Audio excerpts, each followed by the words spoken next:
All right, awesome.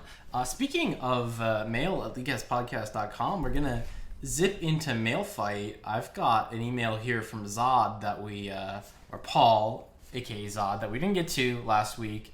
But it's a bit of a banger. It looks like a solid 2.5 pages here. Yeah. So we'll go into that, and then I think Nick and Aiden, you guys recorded the rest of the emails. We sure did. I showed up a bit late, so we'll transition into those after we read your email, Paul. So let's begin. If you need to get yourself a nice cup of tea, get some ambiance going, get yourself ready. I stir awake, dawn breaking through the warm blanket of sleep. My eyes slowly flutter open, and I breathe easy. My fever finally subsiding overnight, skin finally warm to the touch. Sejuani, hearing my rustling, rolls over to face me and drapes an arm across my chest, head resting on my shoulder.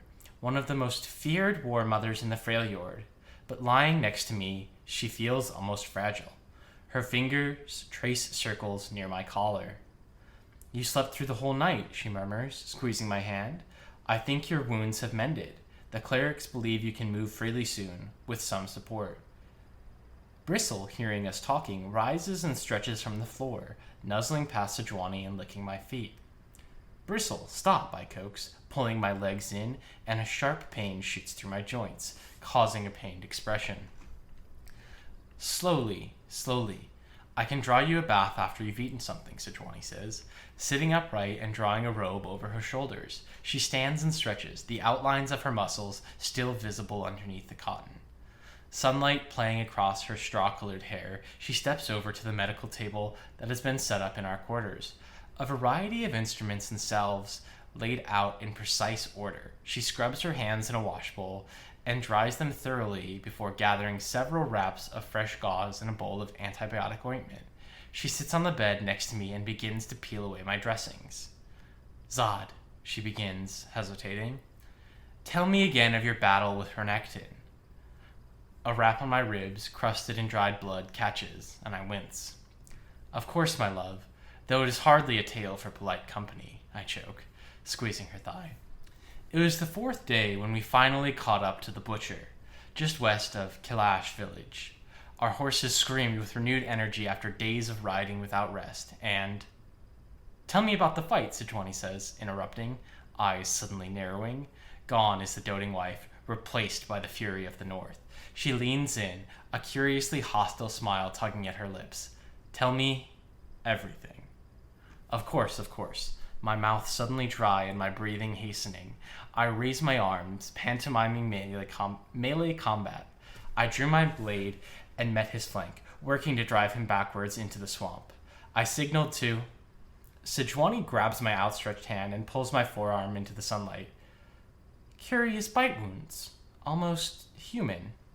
She stares through me, eye twitching. And these? She rubs my bruised wrists unkindly. I've been captive enough times to recognize rope burns. I blank, avoiding her gaze, and look down. Dear, his sadism is limitless. He must have bound me after our party was, captured and... Sejuani clicks her teeth, taking my chin in her hand and turning my head upward. And these bruises? Is the butcher of Shurima's latest means of torture to leave hickeys?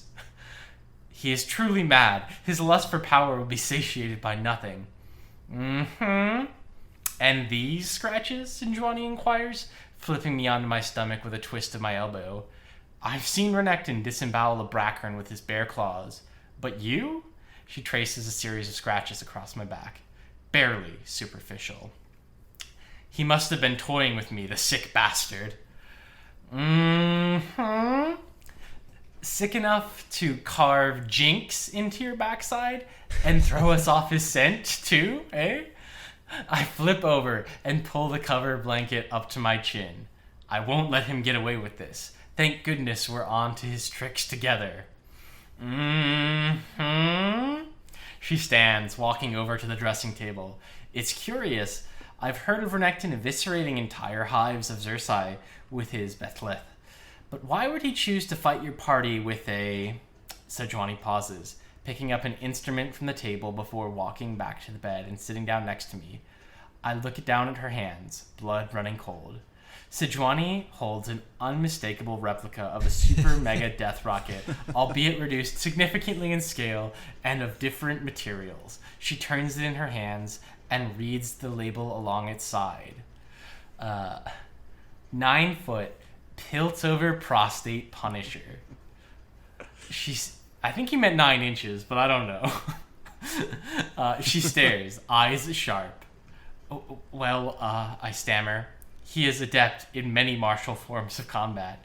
He is bound to no single means of melee, and the clerics pulled this from your rectum, Sejuani says, eyes unblinking. Oh. Silence hangs. Renekton hasn't been seen in months. He's presumed dead after reports from Ixtal, but who knows? And regardless, do we think he'll stay dead? Sejuani sits straight and leans on my thigh. Easy enough to claim victories over missing warriors who live and die as often as the sun rises and falls. I lower my eyes, unable to meet hers. She tosses the hefty dildo onto my chest, Jesus. Leaning in to kiss the tip of my nose and tilt her head so her lips graze my ear. Draw your own fucking bath. Nice, Paw. So in case those of you are unfamiliar by that great piece of art, I believe that was his response to the fuck, marry, kill roundtable. Yeah. Interesting. Yeah. Okay. And he chose to fuck Jinx, marry Sejuani, kill Renekton. Yeah. I see. That's funny. That was so good. I read through the first part and I was just like, is this just like a fanfic of him and Sejuani being a couple? It definitely felt weird. Yeah. And then he turned it like he always thought. Oh, that was so good. That was good. So thank you for that amazing roundtable response. I apologize over the parts that I stumbled on or maybe said the wrong words, but always appreciate it, Paul. Your responses are great. For sure.